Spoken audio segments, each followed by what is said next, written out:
Praise the lord. దేవుని నా మహిమ కలుగును గాక. ఈ భూమి మీద ఏదోను వనములో ఆదాము మరియు అవ్వకు మొదటిగా వివాహం చేసినది దేవుడే. దేవుడు సృష్టిని చేసినప్పుడు వెలుగును చూడగా అది మంచిదైనట్టు దేవుని దృష్టిలో కనిపించినది. చరచర జీవరాశిని చూడగా అవి మంచి అయినట్టు దేవుని దృష్టికి కనిపించినవి. అదేవిధంగా పగటిని వేలుటకు పెద్ద జ్యోతి అయిన సూర్యుని, రాత్రిని ఏలుటకు చిన్న జ్యోతి అయిన చంద్రుని చూడగా దేవుని దృష్టికి అవి మంచివిగా కనబడినవి. కానీ దేవుని దృష్టిలో ఒంటరిగా ఉన్న ఆదామును చూడగా దేవుని దృష్టికి మంచిదిగా కనిపించలా.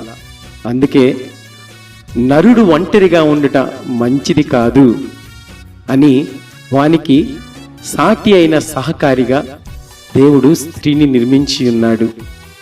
అందుకే పురుషుడు తన తల్లిని తన తండ్రిని విడిచి తన భార్యను హత్తుకును, వారిరువురు ఏక శరీరిగా ఉందురు. ఈ మర్మము ఎంతో గొప్పది. ఆమేన్.